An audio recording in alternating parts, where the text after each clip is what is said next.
Après la pluie vient le beau temps. Sauf que le beau temps, c'était la semaine dernière, avec l'épisode 57. Et aujourd'hui, on se rapproche de la pluie. Quand on réfléchit bien, un épisode d'animé qui est censé durer 20 minutes, entre le générique d'entrée, le générique de fin, la petite pause du milieu, l'explication en début d'épisode et le trailer à la fin de l'épisode, on a à peu près 10 minutes d'épisode. Et si en plus de ça, pendant l'épisode, on te raconte ta vie et que la semaine d'après, il n'y a pas d'épisode, moi je pense qu'il y aura eu des suicides. Bon, calme-toi, BR, c'est pas le cas, mais j'essaie de vous mettre dans un cas de figure qui pourrait exister un jour. Parce que l'épisode 58, personnellement, moi, il m'a pas déçu. Je vous avais rappelé la dernière fois que moi, j'aimais beaucoup l'explication avant l'action. Et dans l'épisode 58 de Dragon Ball Super, on se rapproche petit à petit de la vérité. Qui est Black Goku? Comment est-il arrivé? Et comment Zamasu s'est allié à ce Black Goku? Bon, bref, parlons de l'épisode.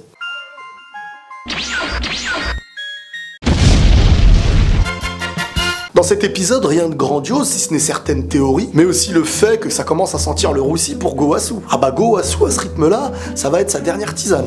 Ah, profite de ton ice-tea, mon copain, parce que là...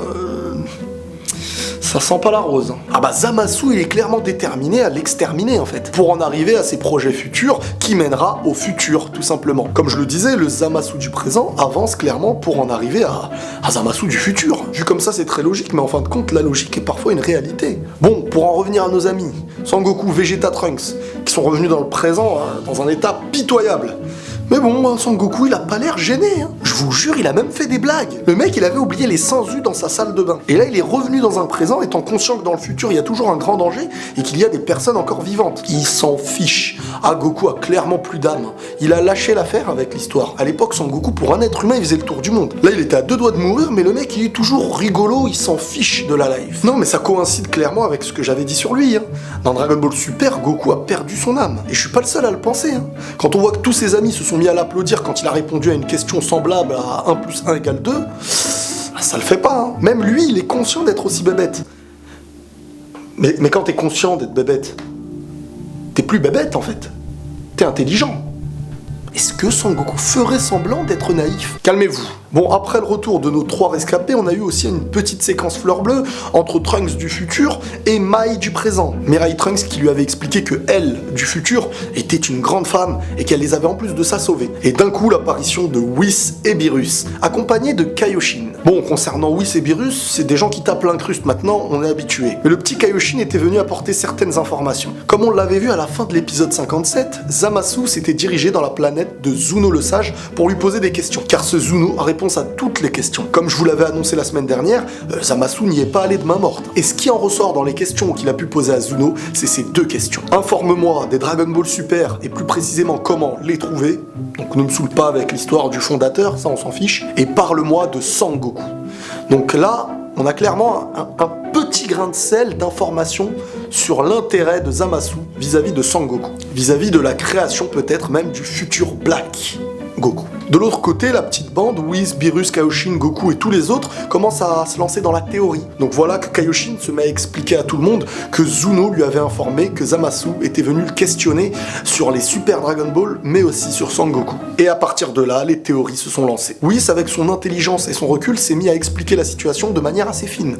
Ah, il l'a bien expliqué. Donc selon l'explication de Whis, Beerus et un petit peu la compréhension de tous, on a pu comprendre que Zamasu n'avait pas forcément besoin d'attendre 1 année, comme lui avait dit Zuno, pour restaurer les Super Balls et exaucer son vœu, étant donné qu'il a pu avoir accès aux anneaux du temps. Et à partir de ça, il a pu aller 1 an plus tard pour exaucer son vœu et revenir 1 an dans le passé. Selon Whis, et personnellement je doute un petit peu de cette information, il aurait demandé l'immortalité, et ça je suis assez en accord avec, mais le fait ensuite de créer un Black Goku, je trouve ça bizarre. En fait, moi, ma théorie, elle me laissait à croire que le Goku actuel du présent aurait pu devenir le Black Goku du futur. Et je me suis dit que là, ça aurait pu avoir un sens, un petit peu comme la manipulation de Babidi qui a pu faire naître Majin Vegeta, et cette fois-ci, la manipulation à l'aide du dragon qui aurait exaucé le vœu de Zamasu pour manipuler en fait le Goku actuel. Et là, je trouve que ça aurait beaucoup plus de sens, et ça aurait poussé clairement toute la team à essayer d'empêcher Zamasu d'exaucer ce souhait. Parce que là, croyez-moi que si on avait le droit à un Majin Goku... Ouais. Donc bref, le premier danger là pour l'instant c'est notre ami Gowasu. Ah, il est mignon en plus, regarde sa tête. Ça se voit, il ferait pas de mal à une mouche. Ce mec passe sa vie à boire du thé. Et à la fin de l'épisode, ils ont décidé d'aller directement voir Gowasu pour s'informer de Zamasu. Parce que là, le danger est très très proche. Mais malgré ça, Gowasu n'a pas l'air de vouloir vraiment dire la vérité. En tout cas, je sais pas s'il le fait exprès, mais il donne clairement l'impression de défendre un petit peu Zamasu en disant qu'il a compris le fait de ne pas forcément détruire pour sa propre justice, mais de comprendre pour en arriver vers quelque chose de plus sain. Bref, à la fin de l'épisode, on voit un Zamasu qui a l'air clairement déterminé par son regard, prêt à aller servir comme d'habitude le thé à Gowasu. Sauf que croyez-moi, la tisane qui va lui servir là, elle va manquer beaucoup de sucre. Ça sera peut-être même la dernière de Gowasu. Personnellement, je pense qu'il va y avoir un petit peu de l'action par la suite, étant donné que dans le thriller, on voit un Goku qui, tu vois, quand il fait sa garde comme ça, là, tu vois, on dirait il a un gun, mais qui tire vers le haut, tu vois. Mais si Beerus et Whis sont clairement les preuves de ce qui va se passer, je pense qu'ils vont en terminer vite fait, tout ça. Je pense qu'ils vont vite nettoyer le tapis. Bon, dans l'épisode, on a aussi droit à un petit clin d'œil sur le futur de Trunks, Mai et Yajirobe qui sont toujours en vie. Et bah écoute, c'est la misère, hein, ils sont toujours dans leur sous-sol métro, là. Ah bah là c'est métro, boulot, enfin y a pas de boulot là. Non mais bon, en plus de ça, dans leur futur, ils ont perdu espoir, hein, ils se demandent tous où est Trunks. Et comment ça se fait qu'il y a maintenant 2 ennemis? Il y a un mec bizarre, un mec vert qui est accompagné de Black. C'est la mort quoi, parce que dites-vous qu'ils étaient dans un temps où un seul ennemi leur faisait la misère. Black. Ils viennent d'apprendre que Goku, Trunks et Vegeta se sont tirés parce qu'ils se sont fait taper quoi. Donc si tu vis dans leur futur, franchement...